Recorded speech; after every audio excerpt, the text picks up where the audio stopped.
Boye malamu na GCAM Télévision, fidèles abonnés, chers internautes, Ngai Wabino Samba Olonga, Nazane Sengwa Koyeba Bino, Ebele à travers République démocratique du Congo, et à travers le monde, Nabolandi, émission Nabino Yaba éclairé, debout congolais. Merci pour la fidélité Nabino. Merci pour la confiance au Bopé Sakabiso pour Tomemela Bino, Ba Sango. Justice, Yanzambe et Ratakate. Justice Yanzambe, Motomoko te aishapaka na contrôle nango. Wana eza rituel ya émission Oyo Yamboye Banda. Ba habitué boye biete to rappela kana ba commet de mortels que justice Yanzambe ezalaka. Soki oko salaka mabe oyebiete moto akomona yo te to pe oko salaka mabe okanisi ete oza makasi koleka bato nyonso. Yeba yango que tôt ou tard tu finiras par payer les prix de tes actes. Salaka malamu. Ata ezana nkuku yeba yango kezali na lisu moko quelque part ezali kotala yo okofuta mabe na yo d'une manière ou d'une autre. Nazongi na basango oyo ezalaka penda important entre ngai na bino ezali basango sango ya yambo ezali ete tata mokonzi ekolo Félix Tshisekedi ayambaki na cité ya OIA au représentant au commissaire de l'ONU aux droits de l'homme à la personne de monsieur Volker Turk. Échange na bango etournaki autour de la situation humanitaire na est la République démocratique du Congo, collaboration entre le gouvernement congolais et les Nations Unies concernant la question il y a droit de l'homme kasi au représentant wana au commissaire des Nations Unies à Soukaki Penda Karate na tata mokonzi ekolo abandaki déjà na bato ebele bato ya gouvernement akitaki pe na est pour na kota la situation humanitaire ba déplacer ba conditions ni bazali ko vivre nde bongo ye asilaki pe kozanga te kokutana na bayi opposition ba membre to pe ba délégué ya opposition ya la Muka ya ensemble ya Moïse Katumbi ainsi de suite société civile bango nyonso bazalaki pe wana kutanaki na bango kasi nini penda ezali kobatama na sima ya boyeyi ya au commissaire ya Nations Unies na droit de l'homme. Est-ce que ezali na mabomba mimoko ebomba mi na sima? Pourquoi à se déplacer pour aller na Congo? Est-ce que ezali na bénéfice ton intérêt ya ba Congolais? En tout cas, il y a des dessous de cartes dans cette visite que nous allons apprendre tout à l'heure à travers nos analyses et nos informations. Sango ya mibale Tata Sango Fridolin, cardinal Ambongo Oyo Azali, cardinal ya Église catholique ya Congo, Azali ko chargé de nouveaux pouvoirs en place, c'est-à-dire pouvoir ya Félix Tshisekedi, et le gouvernement a distribué des armes supplémentaires à divers groupes armés comme les Ouazalendo, mais aussi à certains appartenant au FDLR, en espérant que ces groupes soutiendraient l'armée face à l'avancée des M23. Tous ces groupes sont aujourd'hui bien armés et c'est la population qui en paye les prix, générant toutefois un risque d'insécurité généralisée. Au lieu de renforcer l'armée régulière avec des soldats sélectionnés et bien entraînés, le gouvernement a pris la décision que nous jugeons dangereuse d'armer ces groupes qui finissent par devenir un danger pour la population et en portant atteinte aux citoyens, en commettant des pillages, des vols, de meurtres, en se livrant au commerce illégal des minéraux. En tout cas, à propos du cardinal Ezali Ebele, à l'objet, situation na Goma na environ, Ezali ko s'aggraver davantage, ba M23, Ezali ko continuer, ko tambola, topé, ko gagner terrain, en tout cas, situation wana Ezali ko lekela cardinal. Mais pour nini cardinal aponi ngonga oyo pour na ko s'attaquer na question ba wazalendo. Est-ce une revanche par rapport à traitement à Zouaki aéroport Yandili? Qu'est-ce qui se passe dans la tête de notre cardinal? Je pense que vous aussi à la maison, vous autres, ma question est belée. Nous allons revenir sur des analyses où déjà aussi au sala, naba elima ya sika, où ezali ko la kisami, ko ezali ko ya comportement nini ba congolais et singeli tozwa pour na ko éviter que tozala manipuler te. Na batoyo bazali komibenga ba responsable politique topé religieux.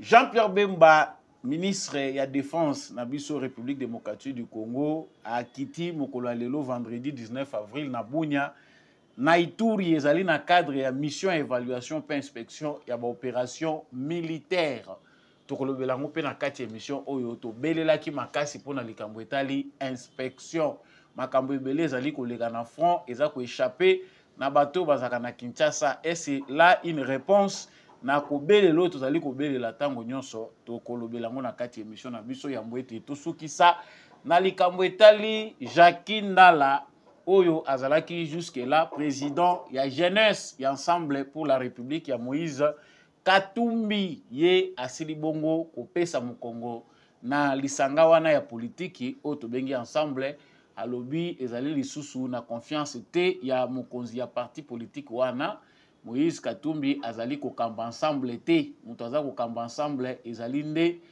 Mwando Simba Christian Mwando nde mutu azali kokamba parti il y a absence de leadership na kati ya ensemble ce qui crée un désordre Christian Mwando azali tout puissant. Voilà les raisons de Jacques Ndala. En tout cas, pour na oyo etali sommaire na biso ba sujet o to ko aborder na bino tout à l'heure, ezali penda yango wana na tombeli bino encore une fois de plus boye malamu na kati ya émission Debout Congolais ce que zambala na yo ya liboso au rejoindre plateau ya mwana mboka Samba Olonga. Esengeli na yo au s'abonner pour comme membre permanent ya conseil des secrétaires des Nations Unies mais ya émission Debout Congolais awa soko oza révolté te oza éclairé c'est-à-dire l'important pour nangai ezalaka ke to koma penda na bosolo vérité eyebana wana oza abonné partager live partager émission na biso liker kubosanaka ko liker te il faut vraiment ko liker émission pour te yebake vraiment on se peut les peine émission soki ezali ndenge wana ko bossa na pe kotika commentaire te ozali muzalendo to pe ozali FARDC na motema depuis province nini ya République démocratique du Congo depuis pays nini à travers le monde. Je reviens sur l'actualité ndenge na lobaki na bino tata mokonzi ekolo ayambaki moto bino ozali komona malamu ndenge bazali ko se serrer maboko monsieur Volker Turk elongo batambolaki pe na représentante ya Nations Unies na République démocratique du Congo madame Bintou Keïta ba question ya ba échange na bango selon communiqué ya présidence eza échange ezalaki ko tourner autour ya ba question humanitaire na ba question ya droit de l'homme yango pendati na président accordaki audience na mundele oyo bomoni aye na mboka na biso ezali ba question pe ya droit de l'homme esengeli to rappeler que avant akutana na président de la République akutanaki pe na bato belé akendaki kokutana na premier ministre na biso quelques membres du gouvernement notamment ministre de la justice il est allé aussi na est de la République démocratique du Congo pour s'enquérir na situation humanitaire où ezali chaotique ba déplacer internes bazali ebele suite ya agression tozali ko subir de la part du Rwanda amoni yango yemoko na misu na biso alobi na misu na ye pardon alobi aza ko s'indigner mingi. Ça c'est ce qu'on nous a montré, c'est ce qui nous a été dit à la presse etali si biso que en tout cas ya yaki ezalaki pona ba question wana mais Suka kipe wana te ayambi mokolo ya lobby. Je pense que Ndeko Chako a tiré photo. Il y a délégation, il y a opposants, ainsi de suite. Ndenge bomoni bango Martin Fayulu était dans la délégation. Presse Mpenge azangaki kozala wana te. Bango balobi selon bango que bakendaki ba échanger na sur ba question. Il y a ba enjeu peu de l'air. Bango baza prêt pour un dialogue. Mboko yo. Bazali prêt pour un dialogue. Dialogue na bango na Félix Tshisekedi pour parler des questions sécuritaires. Et il faut boyoka niezala bakutana tous les leaders politiques, acteurs politiques principaux selon Prince Epenge et sengeli bakutana pona ko trouver ba solution, ce qui ne paraît pas mauvais. Mais et lors d'abord il y a liboso et sengeli to lobelawa oyo ezali mabombami ezali toyeba pourquoi au commissaire de l'ONU aux droits de l'homme à se déplacer à Yena Congo. Tout d'abord, nous devons savoir que Bisso, République démocratique du Congo, à travers notre gouvernement, tozali na ba divergence, il y a point de vue concernant lever il y a moratoire sur la peine des morts. C'est la première question brûlante oyo ezali à l'ordre du jour na ba couloir ya Nations Unies na situation oya lelo ya ba décision ezali prise au sommet de l'État na République démocratique du Congo.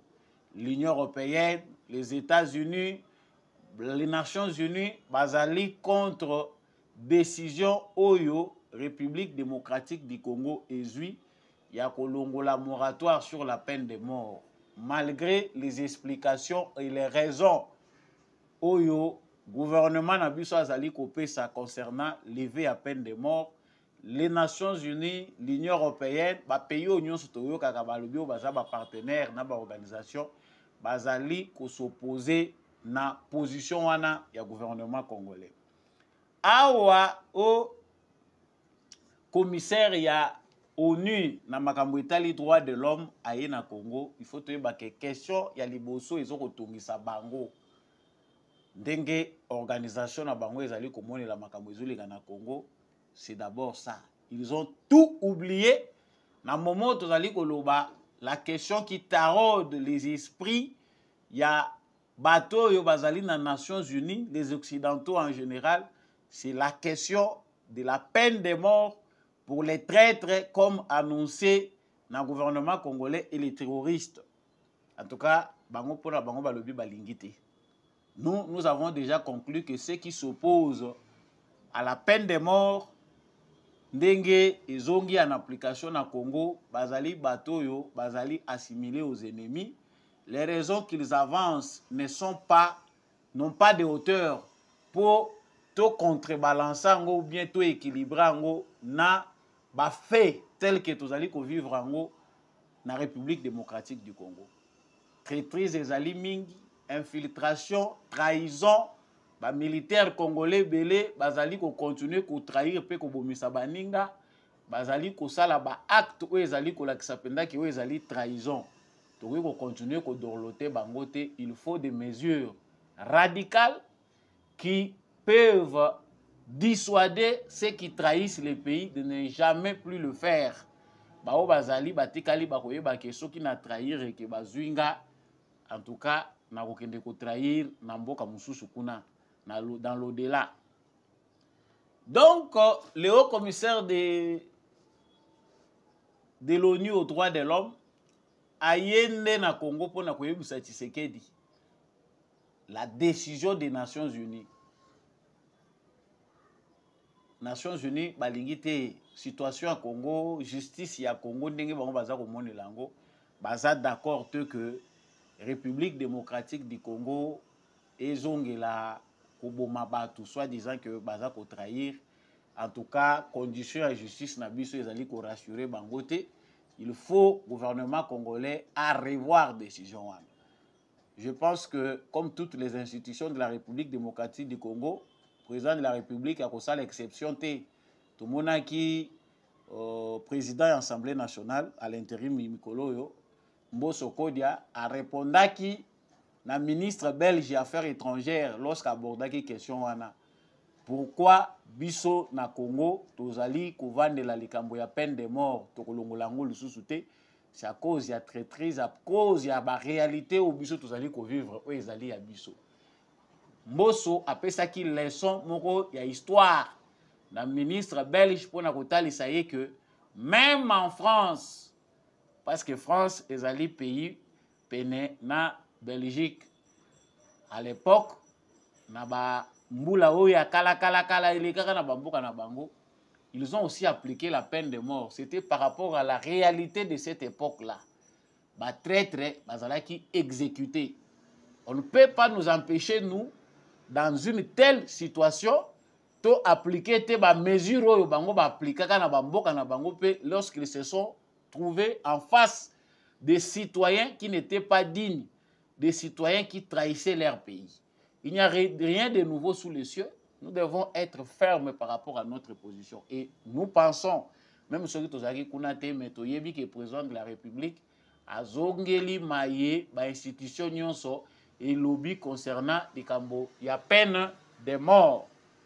Et là d'ailleurs le peuple congolais réclame que la peine de mort puisse encore être élargie davantage pour les détourneurs des deniers publics, les détournements des deniers publics. Or biso tozo koyeba te na mibeko na biso ezali pe na ba sous-point o ezali ko kende na sens ya ba détournement tozali koloba. Mais to bete la kango mingi c'était parce que nos yeux sont ailleurs. Les Congolais balingaka lamba tshela bango balia.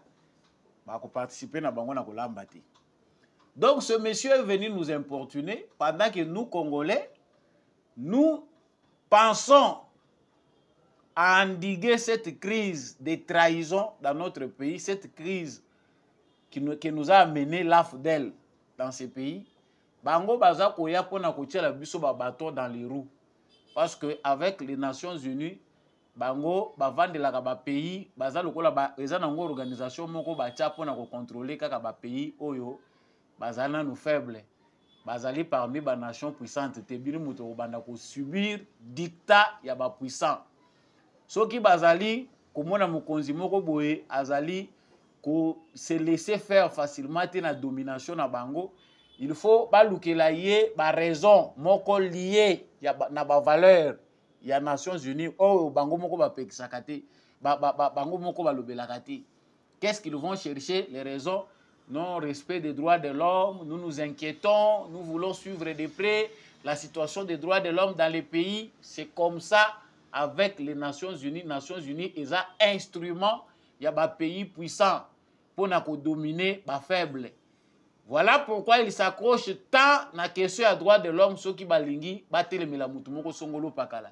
Il faut baluke les raisons moko balié à droit de l'homme baloba, intervention na biso ezali lié na makambo ya droit de l'homme parce que statut charte na biso et lobby lorsque ba droit de l'homme est menacé na mboka moko songolo pakala ezali ko porter attente ba crime ezali ko monana, nous devons agir.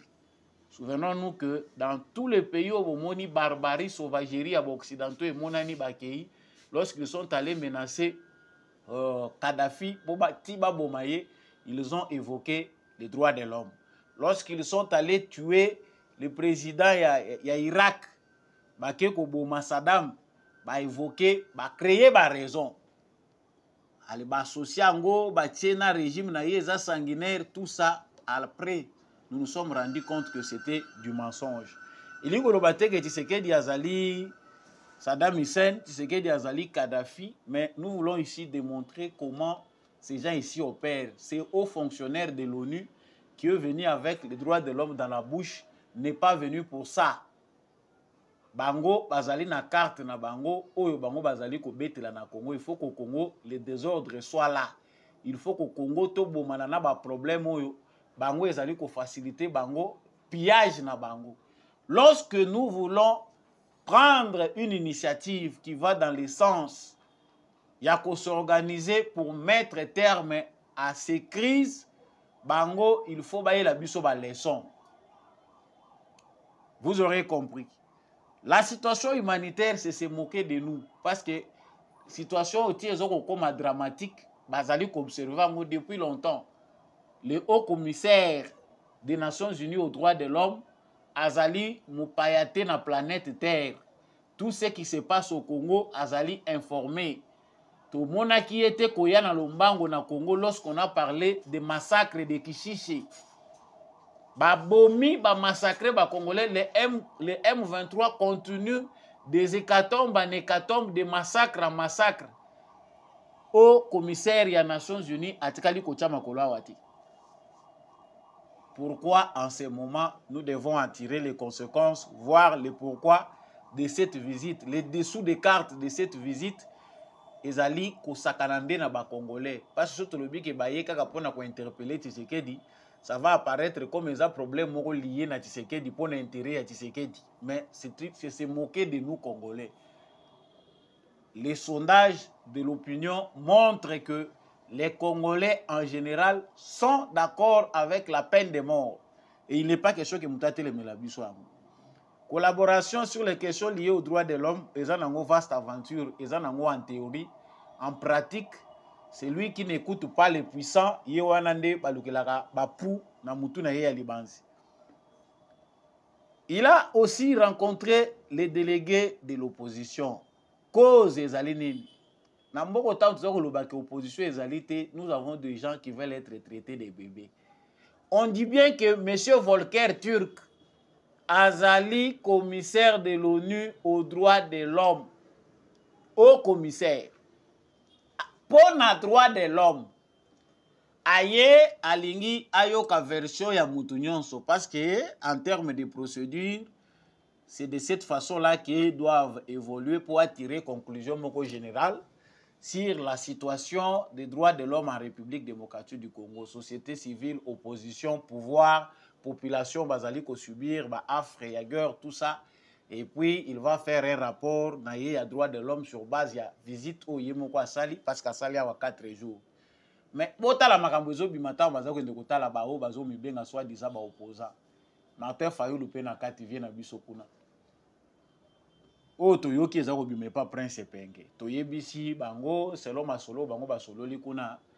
Bango balobi que Félix Tshisekedi il faut convoquer dialogue. Il faut basiser salement bayokana na masolo bakosolo la pona ko trouver ba solution et les cas ndengeni ne koleke la kuna. Et puis il faut réunir tous les acteurs principaux de la République démocratique du Congo pour trouver solution à quoi endiguer crise s'il le faut, pourquoi pas un gouvernement d'union nationale. Éternel recommencement. C'est-à-dire biso na Congo aussi longtemps que tokozalaka na batu mito ekoti banzete tokobanda kobaluka kaka isika moko. C'est-à-dire opposition congolaise babosani casquette ya mutu oyo aza koyoka bango na opinion na bango babosani mission na ye aza secrétaire général ya unité azali au commissaire pour na makambo etali droit de l'homme. Qu'est-ce que vous pensez de la situation des droits de l'homme? Je pense que la question doit tourner autour de ça. Mais bango va charger la question politique. C'est-à-dire ba salier à combien interlocuteurs na bango na ba frustration politique na bango. Ceux qui ne se sont pas retrouvés, qui pensent qu'ils doivent inventer des scénarios liés aux droits de l'homme, doivent pousser les choses dans ce sens-là. Donc tango peut-être que ko botela biso réunion moko mais ceux qui bino boza ba congolais bolingi mboka na bino na situation ya boeshi Martin Fayulu si les autres que je ne peux pas citer ba keipe ba lobino Tshisekedi moi j'ai besoin de vous rencontrer au nom de l'intérêt du pays. Je trouve que situation ndenge yo zo memelango eza yango te. Voilà ce que moi je vous conseille ba monio obimi na palais de la nation ba lobina nya uti kuna caméra RTNC ezui. En tout cas, c'est un opposant politique qui est allé voir le président Félix Tshisekedi. Ils ont échangé. C'est de la valeur ajoutée pour notre démocratie. Et pesi batu maturité à sika. Et prêcher même bano pe bazali koko la o bazali ko meka koye ko la politique na kati ya poto. Et ko pesa bango moi mentalité à sika. Mais malheur à nous parce que ceux qui se disent opposants pour l'intérêt de la République pensent que lorsqu'il faut se réunir autour des questions du pays, il faut finir toujours na kopesa bango gâteau, va se retrouver positionné. Donc Tshisekedi sangisa lisusu batu, dialogue mususu. Moto wana ndenge ezopela kuna ezopela pamba te il faut ko sangisa biso. Donc je mets naza ko liango ndenge moko na makambo mwa dossier bazala ekoloba wa Christian Mwando pardon. Christian Mwando, monsieur Christian Mwando secrétaire, je ne sais pas, secrétaire, il y a parti à Moïse Katumbi, à l'obi, biso pona biso, ce qui va pêcher biso poste à vice-présidence, il y a Assemblée nationale, deuxième vice-présidence, Assemblée nationale, va pêcher biso na questeur, ce qui est questeur adjoint, tout ça. Ils ont un message fort à lancer à l'opposition armée. C'est un élément. J'allais oublier cette information parce que biso photo lande la mutuna maloba de combia ati la bino vidéo wana to landa Christian Mwando malamu simande tozongi.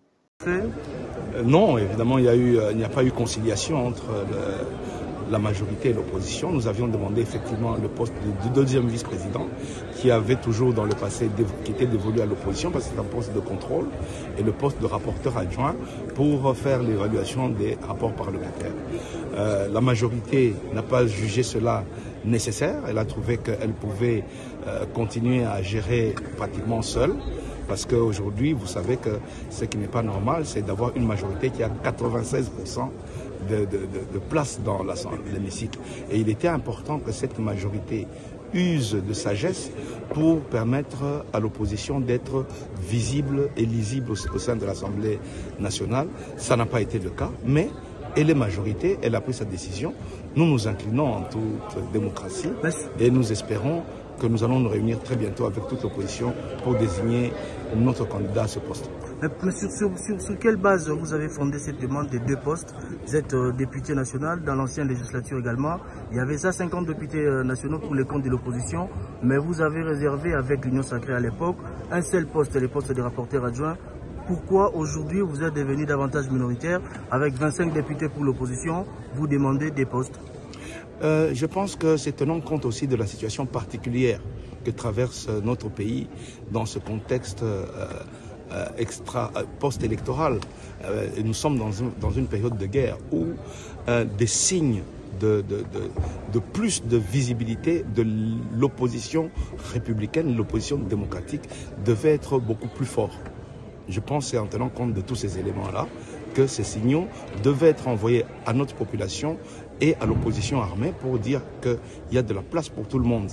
En République démocratique du Congo, il y a de la place pour les démocrates, ceux qui se battent au sein de l'hémicycle, et que tout le monde a un mot à dire au niveau de la République. Donc c'était plus ce message que, comme je l'ai expliqué, que je voulais être un message fort pour la population et pour les gens qui agressent notre pays. Merci. Voilà. C'est dangereux comme rhétorique parce que les gens réfléchissent sur le positionnement. Bon, il y a une élection.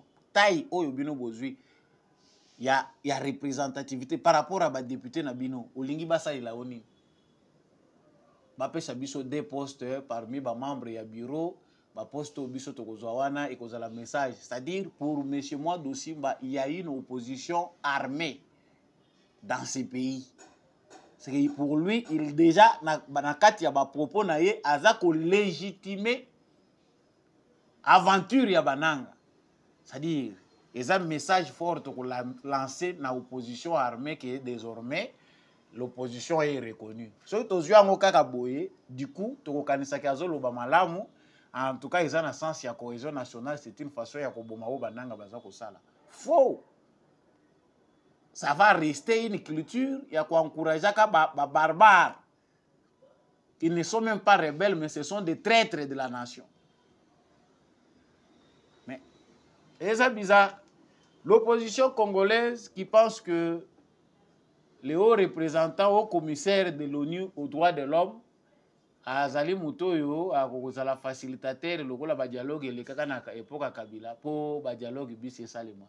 Azali, ça toujours politique ya Congo na sima. Évoluons. On ne sait pas pourquoi la politique congolaise a du mal à tourner dans le sens où la démocratie va ninge zomeka kupusana. Tokolo belango kaka tokozongelango. Actualité ezo continuer tolobelaki awa likambo ya tata cardinal Fridolin Ambongo. Cardinal Fridolin Ambongo a s'exprimer parce que Congo awa tozali kaka système ya ba cause na ba effet.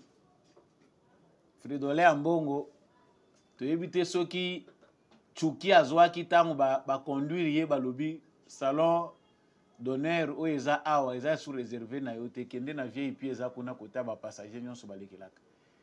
Na kanda wana Cardinal Fridolin Ambongo accueilli kosala interview basali na agence Fides o eza kuna na Italie na Vatican. Il répond alobi bakisation ezali grave, eza très grave parce que mboka na biso toza na tolérance moko et bon ami laxisme est comme proche dans lâcheté. Bon, excusez quand on terme deux fois tu exagéres mais c'est un peu ce que moi je vois. Les cardinals de l'église catholique Fridolin Ambongo toyebi kaza na excès de paroles. Chaque fois qu'il sort, il menace à propos naie et qui est toujours contre les pouvoirs en place. Ce qui n'est pas mauvais, peut-être dans un sens où l'opposition n'existe presque plus au Congo. Il peut calmement jouer ce rôle, mais pas en s'affichant comme un politicien. Parce que dans la logique où ils sont normale, il faut pas opposition ils à la caca. L'opposition congolaise n'existe presque plus ou n'existe plus.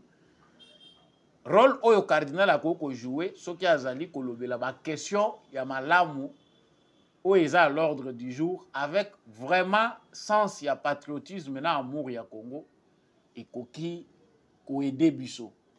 Mais chaque fois que le cardinal parle, au lieu que les Congolais se retrouvent, pensent que nous avons aujourd'hui quelqu'un qui peut aussi interpeller les pouvoirs dans le sens d'une opposition, pour Basala Malamu, on sent un ennemi du Congo. Tosi tosali banalize mingi ya makambo ya cardinal Fridolin Ambongo, comment le la star moko boy soka limwe, bomoni on dirait mikolo wana bozwi kimia eza kosenga cardinal azala kaka. Na danse ya politique ya lelo sous le régime Félix Tshisekedi, l'opposition s'est muée à l'autorité de l'église catholique. C'est-à-dire opposition est presque plus que le cardinal est obligé chaque fois de revenir dans sa casquette politique. Mais même ceux qui ont s'opposer na pouvoir, bateau bazali ko kamba parce que peu bazana berreur na ba. On ne peut pas arriver là.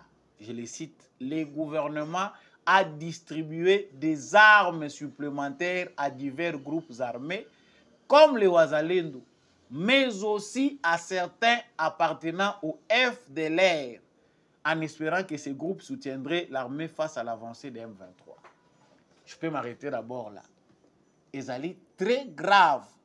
Et ce qui m'a lobaboé, Ezako Wuta, na un Congolais, entre guillemets, un soi-disant Congolais. Parce que ce qui m'a kambo ezo wuta na munoko ya analphabète, to ezako wuta na munoko ya Congolais moko alala kanzala. Tokoki peut-être ko tolérer ye na niveau wana tolobi bon oyo ekoko zala pe fait yanzala. Mais tant toza ko tala bakour oyo basango bazwaka pendant toutes les années oyo bango ba tangisaka bango po koma sango, on ne voit pas, on ne sent pas la logique catholique dans les propos du cardinal. Fridolin Ambongo s'affiche ici pas comme un Congolais qui parle, mais comme un porte-parole de Kagame. C'est-à-dire Kagame a un soutien de taille au Congo. Et nous n'allons pas nous étonner ce qui lelo batangi kombo ya Fridolin Ambongo na bateau yo baza lié na M23, c'est de la vérité. On sent qu'il y a la rébellion, on sent que ceux qui font des manœuvres politiques avec le Rwanda pour attaquer le Congo sont aussi gérés par l'Église catholique, par les responsables de l'Église catholique. Fridolin Ambongo fait une manœuvre à travers le Congo pour convaincre les évêques. Alors, évêque, il y a solo, azalaka malili te. Il faut l'obaka. Il faut que l'obawana, Fridolin Ambongo a mené une campagne pour corrompre les évêques. Mission Oyoba Pessi ezali que opposition na Congo ezako sala musala te, toi tu dois le faire.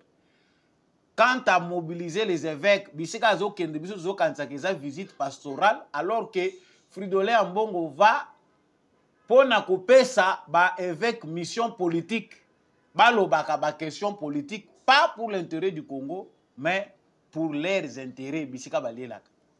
Sikoyo awa biso toza ko loba ba wazalendo. Fridolin Ambongo pense que le gouvernement a distribué des armes aux Wazalendo, n'a pas groupes armés, n'a pas FDLR. Nous préférons d'abord commencer par les Wazalendo. Qui sont les Wazalendo? Peut-être que certains Congolais ont du mal à savoir. Bah, Wazalendo, Wazabanani. Nous devons savoir que nous avons souffert avant Félix Tshisekedi aille au pouvoir parce que l'ensemble des groupes armés, Oyo, ils allaient œuvrer à l'est du Congo, comment c'est difficile, voire même à identifier certains. Bah, cause des alliés multiples entre les manipulations externes et internes, les réalités.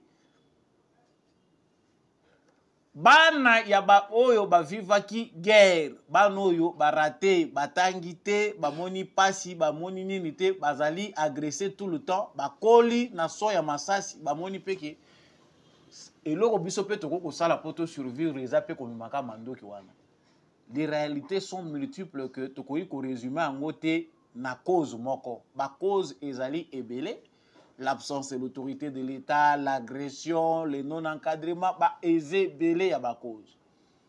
Mais, Kouya Félix Tshisekedi, il a essayé d'avoir un dialogue avec bah, groupe rebelle Ouana, sous la facilitation ya Uhuru Kenyatta ndenge legaki na Kenya. Bah, groupe rebelle, pour ceux qui sont rebelles, ou ya ba Congolais, ba Sima Minduki. Félix Tshisekedi a la qui bango bonne volonté na ye. Pour vous qui êtes Congolais, na yebi ba cause o yememi bino na zamba te. Je ne suis même pas celui qui a fait que Binobo se retrouve na zamba. Mais en tant que père de la nation, je veux que tout meka kozwa bino li solo parce que ça pemba la liboso te toza ko solo la na bino. Pour tout meka ko ramener kimia ensemble. La majorité ya ba Congolais ya solo bande ko na biso bazali na ba groupe rebelle ba sepela ki na discours wana. Pour la première fois nous avons un président qui nous écoute. Tshisekedi ne l'avait pas fait en secret. Azo solo na bango na vidéoconférence bango na Kenya, tous ces groupes armés là qui avaient accepté d'aller répondre. Tshisekedi a solo na bango à convaincre bango que bazonga batika kubunda bango na bango batika ko boma na bango na bango. Ce qui a poussé les Congolais que nous sommes à adopter tous bison sote tozali attitude ya komibenga ba wazalendo, c'est parce que nous avons compris que les wazalendo ezali mouvement moko populaire. Il y a patriotisme. Ba anciens rebelles, oh lelo ba komi ba volontaire pour la défense de la patrie, ba bengi bango. L'homme ko esalami na parlement pour encadrer tous ces gens-là, oh bazali na ba mouvement rebelle, ko benga bango nyonso, ceux qui ont la volonté de servir comme militaire. Mais tout ce bango na na statut moko particulier, bokoki kozala na réserve. Il y a défense, il y a armée. C'est une façon d'endiguer la crise. Parce que ceux qui te disent que les Congo, to combattre les groupes rebelles, simbi minduki, to bundana bango, pour instaurer autorité à l'État, nous tuons nos propres fils sans compréhension. To bandana nous, na koluka kimia ndenge ni toko ko gérer bango. C'était une bonne chose et lesquels na parlement na biso, ba oyo balingi kozala ba réserviste armé et kozala pe malamu. Ezalaki combattu, que ce soit par Bajanet Kabila Awa, Azako combattre Ango, ezalaki combattu jusqu'à l'extérieur du pays. Cette loi-là qui est passée dans le Parlement Nabiso. Fotoye ba genèse ya combat, le lo bazako bundisa mouvement wazalendo pona nini. Fotoye ba yango. Ça a commencé au Parlement. Les Nyarugabo, les Janet Kabila sont parmi les députés qui étaient contre dans l'Assemblée nationale et la législature passée na likambo ya loi ya ba réserviste. Oh ba rébellion wana et koya ko créer mabe, on ne peut pas les associer à l'armée. Tout ça parce que ils sont à la base de ces désordres balingi que ba mouvement wana ba groupuscule wana ya ba Congolais qui s'entretuent et continuent à exister. Aujourd'hui, grâce à la volonté de Félix Tshisekedi, à son caractère, à son souci d'être un bon père de la nation, ba milice et belé, oui, c'est là que ba réussir que se muer dans le mouvement où to komi ko benga biso généralement le wazalendo. Ça, c'est une invention Tshisekedi, s'ils sont capables aujourd'hui d'être ensemble. C'est une façon qui nous aide, nous, Congolais, à éliminer aussi petit à petit l'insécurité. Batu oyo, ole, bakendaka koboma na bango, bakendaka kopier, mais bazala lisanga, cause la moko. L'ennemi extérieur qui nous divise, qui pille nos richesses, il faut biso sto combattre. Bande konangai, likambo ya Fridolin Ambongo ko attaquer ba wazalendo koloba ke gouvernement pesi bango ba arme, armée na ba FDLR eza ya sikate. Fridolin Ambongo est de mèche avec Paul Kagame. Tolobaka biloko musu ezobima lokola vague. Mais vous avez là tous les éléments sur base du propos de Fridolin Ambongo pour comprendre dans quel camp il est. Comment on peut combattre les Ouazalendo aujourd'hui? Ba Ouazalendo, en appui à nos FARDC, bazo faire subir échec na armée rwandaise. Na kalatoye baki engagement makasho Kagame azalaki nango. Les moyens qu'ils ont mis en place, Mbele Goma ici et Kweyi. Grâce à cette mobilisation populaire qui est aujourd'hui acceptée sur toute l'étendue du territoire national, nous avons été capables d'endiguer, de contenir l'ennemi. Pendant 2 ans, 3 ans, l'armée rwandaise a tout fait comme d'habitude pour que Goma et Kweya imposer des négociations. C'est grâce au professionnalisme de notre armée, mais aussi beaucoup parce que la guerre est devenue populaire. On ne peut pas dire que comme ils sont devenus Ouazalendo, ils sont devenus saints. Ce sont nos compatriotes. Nous savons que mais au moins, ils sont ensemble pour une cause commune. On fait de sorte que gérer Bango. Ce qui guerre au Sili, nous serons ensemble et cette victoire-là va donner la voie à un changement radical. Il faut d'abord rendre Batu fier et servir Mboka na Bango. Ko pesa Bango cause o ekoki ko sangisa Bango. Aujourd'hui, na kati ya bazalendo ba groupe ba mai ebele ezali. O to ebaki bazali ko semer terreur na ba coin ebele na kati ya na est ya République démocratique du Congo. Même si les autres ne veulent pas adhérer à ces mouvements, mais nous pouvons en être fiers que bande konabiso yo ba komi ko défendre cause moko eza juste. Mais que cherche Fridolin Ambongo? Fridolin Ambongo a commis porte-parole, il y a Rwanda, porte-parole, il y a Kagame, na likambo nini. Outre motema mabe, parce que Fridolin Ambongo ne peut pas aimer Tshisekedi.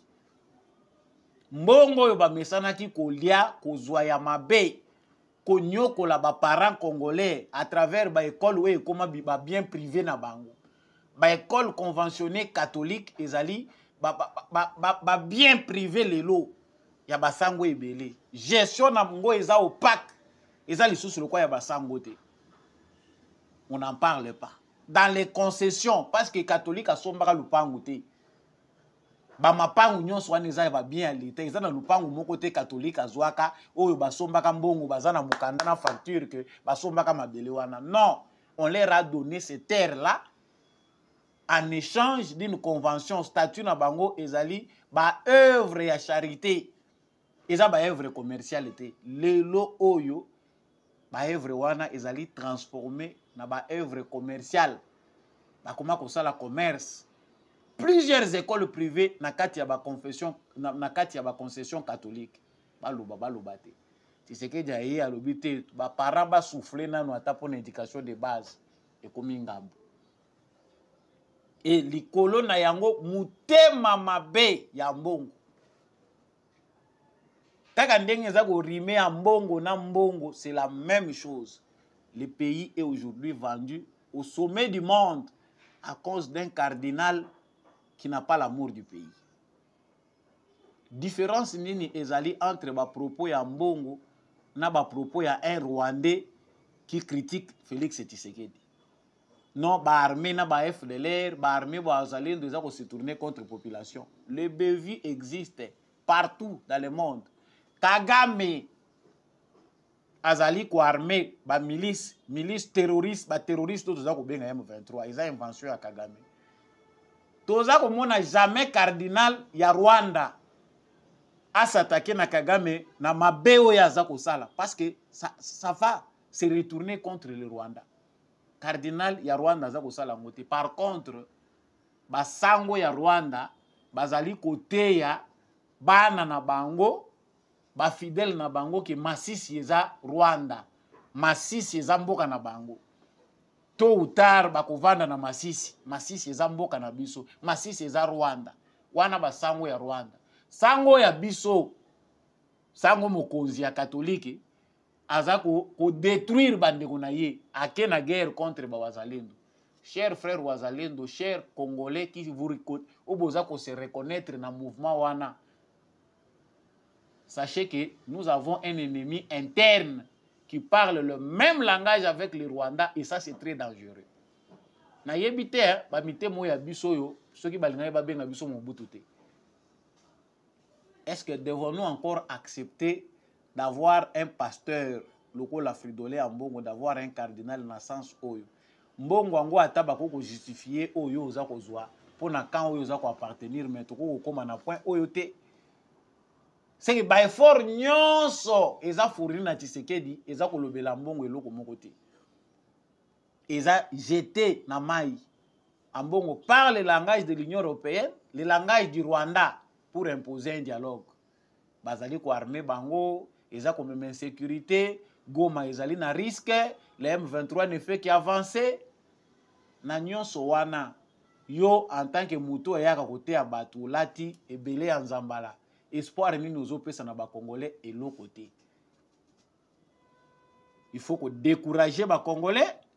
Donc les Congolais doivent comprendre que ezali pasi.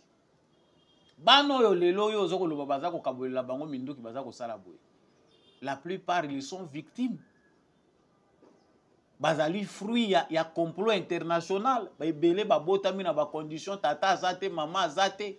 Akoli ndenge wana na ba condition ride yozo kanisa eza facile à maîtriser bango. Qui les a armés? Nani apesa ki bango minduki? Bakomi na eta wana ndenge nini? Bapesa yo Mbongo mission okende kozongisa bango bato totala ndenge nini yo ko gérer bango okende koteya bango. Nos frères pour la plupart oyo bazui ba armes pour diverses raisons bazali conséquence ya drame oyo biso to vivre na est ya République démocratique du Congo. Baye babomeli yo tata, babomeli yo mama, ba éventré mama na yo na misu na yo, au réussir ko s'échapper oyebi moral ya mutu ndenge wana. Nous avons dit bato basi bayebi, nous sommes face à un cardinal ennemi de la nation. Bandeko na biso ya église catholique toza ko lancer appel epai na bino. Parce que biso tango to koloba bato ba confession religieuse bazonga ka baya koloba na loba ki récemment na zolo ba makambo ba musulman je n'ai pas parlé en faux mais ana bato bazwa ki conception mabeta na lobi ke Moussa Mondo c'était musulman mais tango to koloba ba catholique pour ani ba catholique ba yoka ka mabete on ne parle pas ce qui est la question individu c'est l'individu ici on parle des catholiques parce que on parle il y a autorité moko catholique andimi na ye kocha église mobimba lokola fond ya commerce na ye église ekomi lokola base ya parti politique na ye. C'est à vous de décider sur l'avenir de l'église ou écolisi pe biso nyonso. Donc pour mettre terme à ces points, nous pensons que les services de sécurité service ya sécurité et sengeli est traité en Mbongo Fridolin comme tel. C'est un monsieur Mbongo. Il est cardinal de l'église catholique, aza cardinal na biso nyonso te. A diriger une institution moko na mboka te. Si on lui doit du respect, eza respect moko toza ko pesa pe na imam kwa aza ko kamba ba mosquée nyonso ya République démocratique du Congo. C'est le même respect qu'on donne au chef spirituel de l'église kimbangiste et ainsi de suite. Ndenge toza ko tosa pe avec mukuna pasteur ya église ACK. Ce respect là au toza ko pesa ezali lié na veto mon côté. oyo biso tokotikala ba éternel ba wumbu ya ba cardinal nyonso bakoyaka. L'église catholique, bakambi église catholique ont fait plus de mal que du bien dans la politique ya Congo. Où ta indépendance? Il faut que nous ayons un livre comment l'église catholique nous a avilis. Comment nous avons été rendus à l'état d'esclaves à cause de l'église. Ce qui est là, c'est concevoir, mais pourquoi vous devez continuer à nous faire du mal? Voilà l'église néocoloniale. Église à néocolonisation. Cette même église qui a été à la base des massacres de nos ancêtres. Et la même église, Oyo, et rendre son état autocomi, ils ont continué à penser néocolonial. Donc, un prêtre de l'église se lève, il pense qu'il a autorité plus que ceux qui dirigent les institutions du pays. Abanda, Kobeta, gauche, droite, Mboka zo kende na sanso, yo zo kende pe na diplomatie na yo contre Mboka na yo. Et il n'est pas dit pas sur la radio Top Congo, azako lobango na ba chaîne ya biso localité, azako lobango na chaîne internationale pour mukili mobimbe yoka. Et ici, moi, je fais le lien. Quand on a besoin ici de toucher à Félix Tshisekedi, bah on va lukaye ba raison. Ah, zo yokate, trobi peine de mort, azako yokate. La question dont on parle, il y a un autre monde occidentaux va vendre. Non, nous demandons au gouvernement congolais de cesser d'armer les groupes armés. Pourquoi? Parce qu'ils ont vu maintenant que la cause est devenue populaire. Les Congolais aujourd'hui se mobilisent, ceux qui sont capables de, ceux qui sont avec les armes, bah comme ils s'unir. Unité à ba Congolais au sala bango passi, bah comme ils menacer Tshisekedi, au cesser d'armer les groupes armés. On les arme comment? Bah toi na bazui armes pour se défendre. Bazako boma bango, bazako boma mama na bango. Ce que bango bazui ba armes bazako se défendre, bisoto pekisa bango, et c'est ça le droit. Aujourd'hui, Ambongo s'allie à la cause des oppresseurs. Batu oyo balingi ba Congolais ba sanganate, balingi kimia ekota na Congo te. Qu'est-ce qu'ils veulent aujourd'hui? La menace veut que ba démobiliser biso. Mobilisation tozana ngo biso ba Congolais. Ceux qui ont les armes, les Congolais qui ont les armes, on va comprendre que toko buma na biso te, to sangana, to soutenir l'armée na biso to zongisa kimia, il faut les démobiliser, les décourager. Yango bazako yela biso ba principe, ba valeur, oh bango ba respectakate. Quand on voit la sauvagerie qui se passe na Gaza, quand on voit ce que Israël commet comme un État, ba massacre ezako salema na Palestine. Est-ce que biso photo yo ka droit ba ya ko pesa biso ba leçon?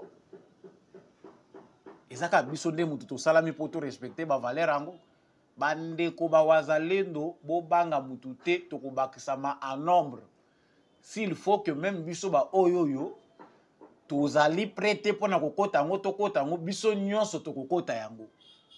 Que ça soit un appel à la mobilisation générale, ils ont besoin de nous démobiliser. Voilà pourquoi ils s'attaquent aux nôtres qui défendent la patrie. Et c'est ce que fait Ambongo. Vous aurez compris que Kande Zali Makasi, avec sagesse, Congolais nyonso ayeba que la mobilisation ne doit pas faillir. Les Nations Unies, l'Occident veut que les Congolais soient démobilisés.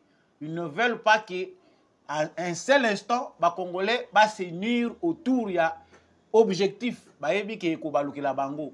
Yango omoni baza ko yela biso ba flèche. Yango omoni bazali ko utiliser ceux qui se disent nos frères, nos propres frères pour bazala contre biso. Ba terroristes tozali ko lobawana. Ba mususu bazali kati na biso, y compris Fridolin Ambongo. Jean-Pierre Bemba est arrivé ce vendredi 19 avril à Bunia, en Ituri, dans le cadre d'une mission d'évaluation et d'inspection des opérations militaires. Boende Tolingate. Tolobaki, c'est incompréhensible. Vous ne pouvez pas continuer à diriger cette guerre à plus de 2000 km de distance et boye bisabiso que les technologies ont évolué, tout continue à battre la bino maboko. Le président de la République, lui, gère toute la République. La question est belé. Il doit peut-être avancer, donner ses raisons. Mais chef d'état-major, ministre de la Défense, et si quand on a beaucoup vendu à Kinshasa, on vend 2 semaines, aussi longtemps que toyebi que moyibi ezali na armée, il y a des gens oyo bazali fait pour décourager nos jeunes militaires qui défendent la patrie. Oyo baza kolia bambonga ba militaire, il faut qu'on surprenne na bango. Jean-Pierre Bemba, voilà ce que nous attendons d'un ministre de défense. Na bunya kote okei bisika ba bevu ezakuna. Vérifier les troupes. Ce que otenga yo moko tanda bango na musapi 1 2 3 otali na papier bo pesa ki biso rapport que baza autant pour na nini baza we sala yango papa. Parce que vous attendez les rapports, vous êtes trop sûr de ce que vous disent vos directeurs de cabinet. Ba militaire obino boyebi ba informa bino, vous êtes trop sûr de ce qu'ils vous disent. Congolais ba geraka à distance té, Congolais ba geraka na confiance té. Bande ko musu bolimbi sanga. C'est pas tous les Congolais, on sait qu'il y a des Congolais intègres qui sont calmes et qui font du bien na yebi, mais de manière générale aussi to bebi ça. Soko lingo gérer Congolais malamu, contrôler ye lokola mwana muke. C'est-à-dire à pêcher au rapport, au lobby oui, nandimi, à moni au komi wana ou yoko vérifier. Ah, aux autres, nous avons confiance dans la tête. Confiance et qu'on empêche contrôle de thé. Mais la manière dont nos autorités, les ministres, les dirigeants, les ministères de la défense, c'est comme si ils habitaient au Congolais comme il est. Les militaires, autres, ils ont trahir la nation. S'il faut qu'on soit bango, il faut qu'on surprenne la bango. Il y a des ministres de la défense sur place. Kingandi, yaka wana bataillon na yo. Na yebi keza musala na ngate, mais j'ai besoin de voir bandeko yo outi ko bunda na bango bitumba na kwen oyo yebi singai ke réussir au petit biso rapport que il y a eu 10 morts côté armée, il y a ceci cela, yaka na bango nyonso to ça l'inspection. Inspecteur, il y a armée aza sur place, yo ministre de défense pour aza sur place. Bo gérer bango ndenge wana, bo tika makambo ya ba cabinet, kolanda mingi makambo oyo ezo bota mbongo. Yango ezo sala ke to continuer ko patauger dans les bouts. Ya biso eza koloba pe tozoloba ngo pamba te tozoloba pona bandeko na biso o bazali kokemba na lobaki ne misho elekaki musala soda eza petete ebele baza ko ninga mande baza ko baluka wana soki boyebisi ke mwana na ya koma soda amima munduki akolingata mokete et puis loko musu tozoloba kawa à un certain âge il faut bolongola ba musu bo kitisaka mobeko moko à partir ya 60 ans bozongi sango même 60 ans. Allez. Bon libérer bango. Expérience na bango na état-major na administration, baza ko pesa ba conseil na bango kuna. Mais pour la plupart na front, toni ko mona bato ma bominene te. Bo excusez ngai de bominene eza ko lobana ndinga mabete, mais tant tozo ko tala ba militaire na biso. Total ba militaire baninga omoni ba chef d'opération. Omoni bato baza ko mima na opération omona mutali bumute. Ce qui peut les boumango, ils ont manque de discipline. Quelque part, dans l'armée, normalement, attends, moutou ça pour ça, il y a 55 ans en armée, les boumango, ils ont vraiment toléré. Discipline militaire, ils ont aussi un militaire, ils sont toujours en forme. Mais où y a biso zo mona kaka tamuke omoni li boumango comme ko ya. Bo sala ka exercice té. Tozo finga bino te mais toza ko loba po to otala pe ba armée ya baninga. Omoni ba telemi bango nyonso, omona mutali bumuté. Est-ce que ba to minene na mboka na bango bazala kate? Ça quelque part manque de discipline. Et ça manque de discipline. Et puis tout ça senga na état-major na biso. Boko ko senga la ba militaire na biso te, na ba centre, na ba camp na biso. Bo tshela bango ba salle ya ba exercice, ba salle ba nini ya sport. Matériel o ba ko sala ka sport, ba se exercer ka. Il faut ezalaka. Soda zalaka kilote ko moni soda komi ko kima 10 mètres, 20 mètres azo baluka na poto te. Ils ont biloko biso tokolo belango te fo ezalaka ta baza ko moderniser armée ba makamwani salimaka mettez des structures ya ba entraînement o ezali ko tala forme o ezalaka déjà militaire batala ka forme na ye ozala colonel ozala nani baza ko tala yo oyena munene ya boto ko tinda yo na ba opération ndenge nini ozala souple te. La discipline militaire veut aussi que santé ya mutu azali kombenga soda azala na discipline wana soki okomi na retraite omivandisi na yo wana toyebi ke eza normal asa komi na âge ya retraite atobimi na yo libumu oseke déjà asalekisi âge o makambo ebele ezali ça c'est à revoir ya biso eza koloba ceux qui critiquent n'angé sali passi et ça n'a aucune observation.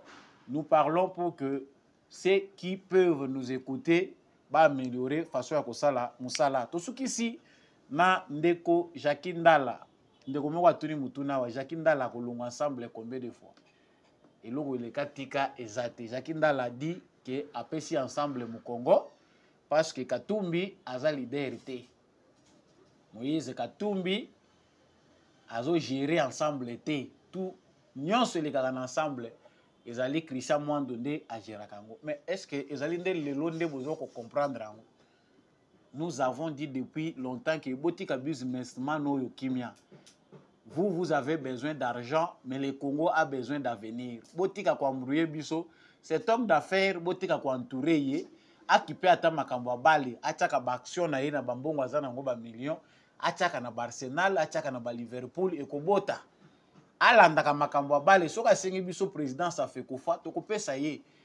On sait qu'il a l'amour du football, mais même na fait kofa wana pe photo tala ye na boke binyonso parce que risque pe ezali pe asa ila biso ka bisala sala. Ezali passe. Les Congolais, certains Congolais pensent que politique ezali le roi scène à théâtre. Donc lorsque je deviens politique, il faut adopter attitude moko le rôle à comédien. Dans la vraie vie, il sait que ce que je fais ici c'est de l'aventure. Mais aza obligé à ça la parce qu'il dit que andimi na yaza la comédien, c'est sa façon de gagner du pain. Pour gagner lipa. Pour vous que pas Moïse Katumbi tant aux président jeunesse, na fin à moi 5 000 ezoya, baebisio, bongisaka structure, mobilisaka, bongisaka kuna. Tout se fait avec l'argent. Il y a poche, il y a moutou, il y a contribution. En échange, lui veut que vous fassiez du bruit, tout ça. Tout le monde qui est politique ou est aujourd'hui, Moïse Katumbi, Katanga, Bolingi, Katanga, si la Bolingi, politique est concentrée na Katanga. C'est aujourd'hui que vous comprenez que Moïse Katumbi est tribaliste. Alinginde kokosa parce que base na ya manipulation c'est au Katanga.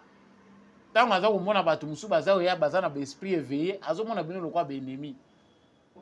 Et c'est aujourd'hui que vous le découvrez mais c'est Jakindala. Eza tarte po mutu a zonga sima asala malamu, il n'y a que les idiots qui ne changent pas. Émission ya lelo et comme na suka télévision ezangonga. Merci na bino bandeko yo bolandi biso. Bolandi biso na Congo, bolandi biso na Bukavu, Goma, Beni, Butembo, bolandi biso na Kasumbalesa, na Kolwezi kuna na Likasi, bolandi biso na Nganda Njika na Mwene Ditu, Bujima ikana nga Lubefu, bolandi biso na Sankuru kuna Mobimba, bino wana bozolandaka biso. Merci, atana tange siko zalite, merci na yo mutolandi ngai. Continuez à partager l'émission Oyo, continuez à liker. Abonnez-vous si vous n'êtes pas encore abonné. Tika commentaire depuis Wapio Olandi émission Nabiso. Matondo mingi nande kombi à chaque fois zaki na sima caméra lokola na momesano po ete émission ekoma na bitando na bino na tondi botondi penza na apôtre Gérard Kabeya Tchovo. Merci mingi na maman Thérèse, merci na l'homme de la vérité des urnes Jean-Louis Timbalanga, merci à papa Michel Loumakasso depuis le sud-ouest de la France.